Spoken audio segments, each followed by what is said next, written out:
हाय dear, Radhe physics class में आपका स्वागत है। हम लोग फिर से प्रीवियस ईयर का क्वेश्चन करेंगे और जिस चैप्टर से करेंगे उस चैप्टर का नाम है इलेक्ट्रोस्टैटिक्स। ठीक है, तो चलिए पहले एक बार आप खुद ट्राई कीजिए।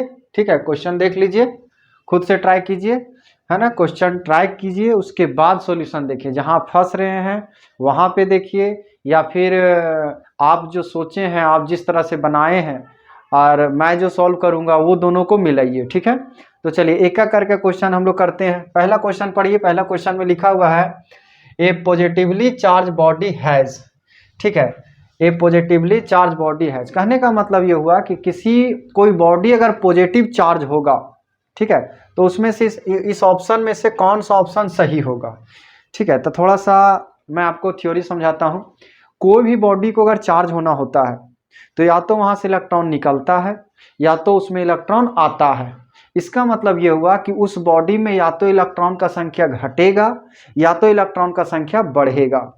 अब ये जानेंगे कि कब पॉजिटिव चार्ज होता है, क्योंकि यहाँ पॉजिटिव चार्ज के बारे में पूछ रहा है। तो देखिए, किसी भी बॉडी में, है ना, जब किसी भी बॉडी से जब इलेक्ट्रॉन निकलेगा, जब बाहर निकल जाएगा, तो वो जो बॉडी होता है वो आपका पॉजिटिव चार्ज हो जाता है। फिर से सुनिएगा, किसी भी बॉडी से जब इलेक्ट्रॉन बाहर निकल जाएगा तो इलेक्ट्रॉन का संख्या वहां घट जाएगा। बात समझ में आ रही है? तो वो किस तरह का चार्ज हो जाता है? आपका पॉजिटिव चार्ज हो जाता है। ठीक है, तो यहाँ पे लिखा हुआ है ए पॉजिटिवली चार्ज, इसका मतलब कि यहाँ से इलेक्ट्रॉन क्या हो रहा है? निकल रहा है। और जब इलेक्ट्रॉन निकलेगा, है ना, तो यहाँ पर इलेक्ट्रॉन का संख्या क्या हो जाएगा? घट जाएगा। ठीक है, तो आंसर कौन हो जाएगा? इलेक्ट्रॉन का संख्या घटेगा। दैट मीन्स आपका आंसर कौन हो गया? बी हो गया, है ना। ए में बोल रहा है एक्सेस ऑफ इलेक्ट्रॉन, मतलब इलेक्ट्रॉन का संख्या बढ़ जाएगा। बी में बोल रहा है इलेक्ट्रॉन का संख्या घट जाएगा, तो यही आपका आंसर हो गया। अब बात यहाँ पर है कि एक्सेस ऑफ प्रोटॉन्स, है ना, या फिर जो प्रोटॉन का संख्या वो घट जाएगा। तो यहाँ पर जो बात है कि सर प्रोटॉन में भी तो आप स्टेटमेंट को सही और गलत कर सकते हैं, लेकिन बात को समझिए। बॉडी को चार्ज होने के लिए, या जब हम बॉडी को चार्ज करते हैं तो इलेक्ट्रॉन को ही बाहर निकालते हैं और इलेक्ट्रॉन को ही लाते हैं। ठीक है, तो जो घट बढ़ रहा है वो इलेक्ट्रॉन हो रहा है। प्रोटॉन जितना है उस बॉडी में उतना पहले भी था और चार्ज होने के बाद भी है। तो प्रोटॉन के बारे में जजमेंट हम लोग नहीं करेंगे। जब भी करेंगे तो किसके बारे में करेंगे? इलेक्ट्रॉन के बारे में करेंगे। ठीक है, तो आंसर हो गया आपका बी। अब आता है, आप देखिए क्वेश्चन नंबर 2, आप लोग देखिए ध्यान से। 1 मिटा देता हूं, है ना। क्वेश्चन नंबर बी देखिए ध्यान से। ये क्वेश्चन जो अभी हम लोग किए वो 2020 में आया हुआ। ठीक है, देखिए, N electric dipole of dipole moment P is lying along a uniform electric field E. The work done in rotating the dipole by 90 degree is। ठीक है, देखिए क्वेश्चन को मैं समझाता हूं पहले। क्वेश्चन ये बोल रहा है कि ये आपका एक इलेक्ट्रिक फील्ड है, यूनिफॉर्म इलेक्ट्रिक फील्ड, ये आप मान ले हम लोग, है ना, यूनिफॉर्म इलेक्ट्रिक फील्ड है। यहाँ पे इसी के लॉन्ग इस तरह से डाइपोल रखा हुआ है, इस तरह से। ठीक है, इधर पॉजिटिव और इधर नेगेटिव। बात समझ में आ रही है? ठीक है, तो यहाँ पर जो डाइपोल मोमेंट का डायरेक्शन होता है, आप लोग जानते होंगे, डाइपोल मोमेंट का डायरेक्शन हमेशा नेगेटिव से पॉजिटिव होता है। तो आप देख लीजिए, इलेक्ट्रिक फील्ड का जिधर डायरेक्शन है उधर ही किसका डायरेक्शन हो गया? यहाँ पे डाइपोल मोमेंट का। दैट मीन्स कि आपका जो θ1 है वो कितना हो गया? 0 डिग्री। θ1 यहाँ पर कितना ले लेंगे? 0। अब सवाल बोलता है कि जब इसको 90 डिग्री रोटेट कर देंगे, ठीक है, इसको जब हम लोग 90 डिग्री रोटेट कर देंगे, दैट मीन्स θ2 जो हो जाएगा वो हो जाएगा 90 डिग्री। तो पूछता है बताइए वर्क डन कितना होगा? वर्क डन कितना होगा? तो W इक्वल टू फॉर्मूला होता है PE cos θ1 माइनस cos θ2। ये होता है वर्क डन का फॉर्मूला। बात को समझिए, W equal to PE cos θ1 minus cos θ2। अब बताइए cos θ1 का वैल्यू यहाँ कितना है? आपका cos θ1 का वैल्यू हो गया 0 और cos θ2 का वैल्यू कितना हो गया? 90। ठीक है, ये θ1 0 कैसे नहीं पता चला, है ना। क्वेश्चन में लिखा हुआ है N electric dipole of dipole moment P is lying along a uniform electric field. Dipole moment जो है वो यूनिफॉर्म इलेक्ट्रिक फील्ड के अलोंग रखा हुआ है। दैट मीन्स कि E का जो डायरेक्शन है और P का जो डायरेक्शन है वो दोनों क्या है? सेम है। इसका मतलब θ1 हो गया 0, उसके बाद रोटेट किया जाता है 90 डिग्री। ठीक है, तो θ2 हो गया 90। बात समझ में आ रही है? बस इस पे पुट कर दीजिए तो W इक्वल टू क्या आ जाएगा, पी ई। यहाँ पे बताइए कॉस थीटा 1 है 0, तो कॉस हो गया 0 माइनस कॉस हो गया 90। अब बताइए कॉस 90 कितना हो जाएगा, 0 है ना, तो W इक्वल टू आ जाएगा आपका पी ई, है ना, और कॉस 0 का वैल्यू 1 और इसका वैल्यू 0, है ना, 1 माइनस 0, तो 1 माइनस 0 1 ही तो हो जाएगा। रिजल्ट आपका कितना आ जाएगा, P गुना ई। ठीक है, P गुना ई, ये हो जाएगा आपका आंसर, P इंटू ई। कहाँ पे ऑप्शन आपका सी में सही आंसर है ना। देखिए सी ऑप्शन यहाँ देख लीजिए, P सी में भी दिया है और डी में सेम दे दिया है, ये गलत होगा, यहाँ कुछ अलग होगा, एक जगह तो कुछ चेंज होना ही चाहिए। ठीक है, तो चलिए हम लोग ले लेते हैं, यहाँ पे 2 लिए हैं, यहाँ या 4 ले लेते हैं, ऐसा है ना, 4 ले लेते हैं और सी आपका क्या हो गया, सही आंसर। बात समझ में आ रही है? ये कब आया है, 2017 में। चलिए नेक्स्ट क्वेश्चन। ठीक है, देखते जाइए, सॉल्व करते जाइए, एक बार किस तरह से बन रहा है वो देख लीजिए, उसके बाद क्या है कि आप इसको याद कर लीजिए। इसी तरह से क्वेश्चन आएगा इस वर्ष भी। ठीक है, क्वेश्चन नंबर 3 में देखते हैं क्या लिखा हुआ है। 2 charge spheres which are separated at a distance d exert a force F on each other. If charges are double and distance between them is double, then the force is, that means सवाल ये बोल रहा है कि 2 charge है। यहाँ देख लीजिए सवाल क्या बोल रहा है, बोल रहा है एक चार्ज Q1 लेते हैं, एक चार्ज Q2 लेते हैं, और दोनों को मान लिया जाए कि D पे रखा गया। यहाँ पे बोल रहा है डी पे रखा जाता है, तो बोलता है कि जो फोर्स लग रहा है, ये दोनों के बीच जो फोर्स लग रहा है वो एफ है। तो एफ का फॉर्मूला यहाँ क्या हो जाएगा, के Q1 Q2 by d square, Coulomb's law से, है ना। एफ इक्वल टू क्या हो जाएगा, के Q1 Q2 by d square.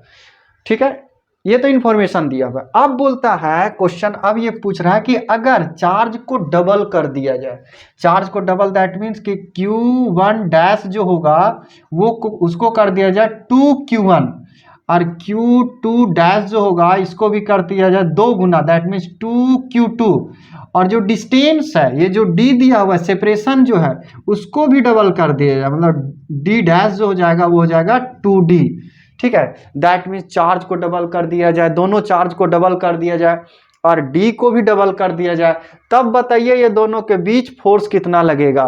ठीक है, देखिए वही लिखा हुआ है, 2 charges spheres which are separated at a distance d, है ना। 2 चार्ज अगर डी सेपरेशन पे है तो ये force F on each other, तो कितना फोर्स लगता है, एफ लगता है। इफ अगर चार्जेस आर डबल, चार्जेस दोनों को अगर डबल कर दिया जाए and distance between them is double, और डिस्टेंस को भी डबल कर दिया जाए, तो बताइए फोर्स में किस तरह का चेंजिंग देखने को मिलेगा। ठीक है, तो करना कुछ नहीं है, आप लिख दीजिए एफ डैश का फॉर्मूला क्या हो जाएगा, है ना, के। आप Q1 के जगह में ये वाला Q नहीं पुट करेंगे, ये वाला Q पुट करेंगे, तो यहाँ क्या हो जाएगा 2Q1 गुना 2Q2, क्योंकि हम एफ डैश निकाल रहे हैं। ठीक है, और डी के जगह हम ये डी नहीं पुट करेंगे, डी डैश पुट करेंगे, मतलब 2D का स्क्वायर, तो 2D का स्क्वायर। आप देखिए एफ डैश कितना आ रहा है, एफ डैश ही हमारा आंसर है, एफ डैश। तो देखिए यहाँ हो जाएगा के Q1 Q2 और गुना में 2 और 2, देखिए यहाँ भी 2 और यहाँ भी 2, तो गुना में 4 हो जाएगा, बाय यहाँ देखिए तो 2D का स्क्वायर, तो 4D का स्क्वायर हो जाएगा। देखिए 4 से 4 कट गया, दैट मीन्स आपका क्या आ गया, देखिए तो एफ डैश इक्वल टू के Q1 Q2 by d, that means कि जो पहले था वही रिजल्ट आ गया। ठीक है, एफ का पहले वैल्यू कितना था, के Q1 Q2 बाय डी, और कटने के बाद कितना आ गया, एफ डैश इक्वल टू के Q1 Q2 by d, that means no change, जितना पहले फोर्स लग रहा था अभी भी उतना ही फोर्स लगेगा। और अभी कौन सा ऑप्शन कौन सा हो जाएगा, सही ऑप्शन हमारा ए आंसर हो जाएगा। ठीक है, बात आ रही समझ में। ठीक है, बहुत ही सिंपल सॉल्यूशन किए हुए हैं, देख लीजिए शुरू में ये लिए थे, शुरू का ये फोर्स था, उसके बाद हम लोग चार्ज को डबल किए, डिस्टेंस को भी डबल किए, फॉर्मूला से पुट किए, जो कट गया उसको काट दिए, जो आया वो आंसर। चलिए नेक्स्ट क्वेश्चन देखिए, नेक्स्ट क्वेश्चन क्या है, नेक्स्ट क्वेश्चन देखते हैं। यहाँ तक हो गया हमारा। नेक्स्ट क्वेश्चन तो बहुत ही आसान है, बस समझना है थोड़ा सा।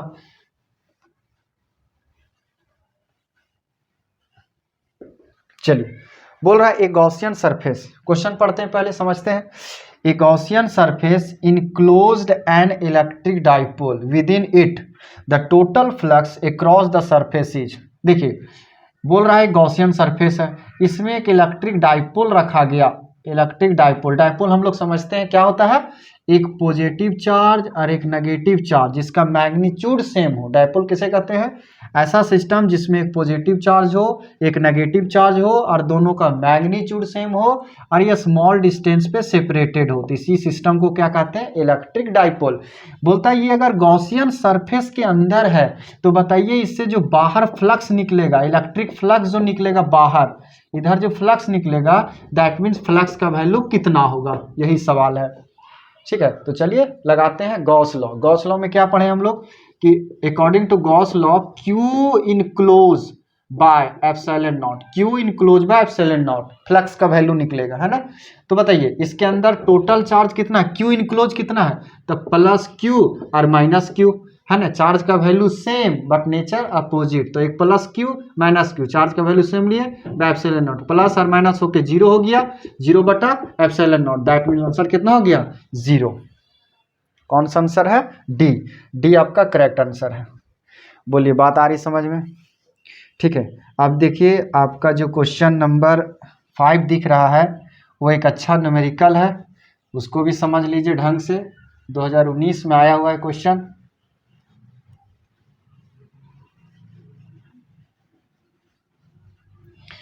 चलिए देखते हैं क्वेश्चन लिखा हुआ है, पांचवा नंबर करते हैं। 2 point charges 3 microcoulomb and 4 microcoulomb repel each other with a force 10 Newton. If each given an additional charge of 6 microcoulomb, then the new force is। ठीक है, आप क्वेश्चन को समझिए। क्वेश्चन बोल रहा है कि एक 3 माइक्रोकुलाम का चार्ज है, एक 4 माइक्रोकुलाम का चार्ज है, तो ये दोनों के बीच जो फोर्स लगता है उसका वैल्यू है 10 न्यूटन।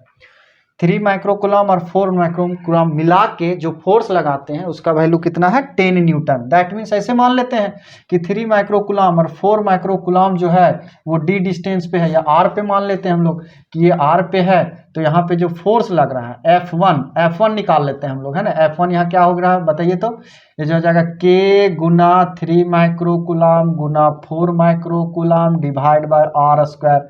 बोलता है इसका वैल्यू 10 है, इसका वैल्यू कितना है, 10 है, तो यहाँ पर हम लोग वैल्यू पुट कर देते हैं 10 न्यूटन। ठीक है, ये इंफॉर्मेशन है। अब सवाल बोलता है कि अगर दोनों चार्ज को दिया जाता है 6 माइक्रोकुलाम, इसको भी 6 माइक्रोकुलाम और इसको भी 6 माइक्रोकुलाम, तो देखिए होता क्या है, अगर यहाँ दोनों प्लस में है, ठीक है, अगर सवाल में दोनों प्लस में है और यहाँ भी प्लस में है तो दोनों को सिंपल जोड़ देंगे, इतना इसको भी दे देंगे और इतना इसको भी दे देंगे। और अगर एक प्लस में है और एक माइनस में है तो जिसके साथ प्लस में रहेगा उसके साथ जोड़ेंगे और जिसके साथ माइनस में रहेगा उसके साथ यहाँ पे हम लोग वैल्यू घटाएंगे। देखना होगा थोड़ा सा क्वेश्चन कि दोनों प्लस में है या फिर माइनस में है। देखिए थोड़ा सा सवाल क्या है यहाँ गलत है, गलत ये है कि ये यहाँ प्लस में नहीं है माइनस में है। ठीक है, प्लस वाला भी क्वेश्चन बन जाता है, ठीक है, लेकिन जो सवाल है उसको सॉल्व करेंगे पहले हम लोग।